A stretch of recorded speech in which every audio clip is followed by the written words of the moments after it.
CPM Kattappana area സമ്മേളനത്തിന് മുന്നോടിയായി പതാക ജാഥ ഇരട്ടയാറിൽ നിന്ന് ആരംഭിച്ച് കട്ടപ്പനയിൽ സമാപിച്ചു.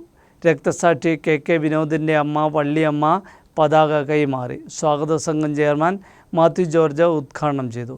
സമ്മേളന നഗറിൽ എത്തിച്ചേർന്നപ്പോൾ ഏരിയ സെക്രട്ടറി VR സജി പതാക ഉയർത്തി. CPM കട്ടപ്പന ഏരിയ സമ്മേളനം വെള്ളി ശനി ദിവസങ്ങളിൽ സീതാറാം യെച്ചൂരി നഗറിലാണ് നടക്കുന്നത്. സമ്മേളനത്തിന് മുന്നോടിയായി PB ഷാജി ക്യാപ്റ്റനും ജോയ് ജോർജ് വൈസ് ക്യാപ്റ്റനുമായ പതാക ജാഥ ഇരട്ടയാറിൽ നിന്ന് ആരംഭിച്ച കട്ടപ്പനയിൽ സമാപിച്ചു. രക്തസാക്ഷി KK വിനോദിന്റെ അമ്മ വള്ളിയമ്മ പതാക കൈമാറി. സ്വാഗത സംഘം ചെയർമാൻ മാത്യു ജോർജ് ഉദ്ഘാടനം ചെയ്തു. ഇരുചക്ര വാഹനങ്ങളുടെ അകമ്പടിയോടെ കട്ടപ്പന ഹിൽ ടൗൺ ജംഗ്ഷനിലെത്തിയ ജാഥ പ്രകടനമായി പ്രതിനിധി സമ്മേളന നഗറിൽ എത്തിച്ചേർന്നപ്പോൾ ഏരിയ സെക്രട്ടറി VR സജി പതാക ഉയർത്തി.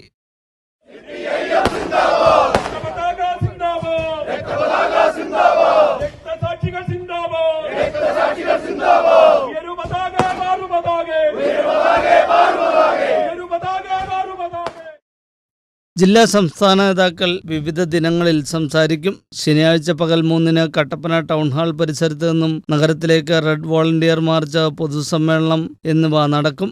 പൊതുസമ്മേളനം കോടിയേരി ബാലകൃഷ്ണൻ നഗറിൽ സംസ്ഥാന സെക്രട്ടേറിയറ്റ് അംഗം M സ്വരാജ് ഉദ്ഘാടനം ചെയ്യും.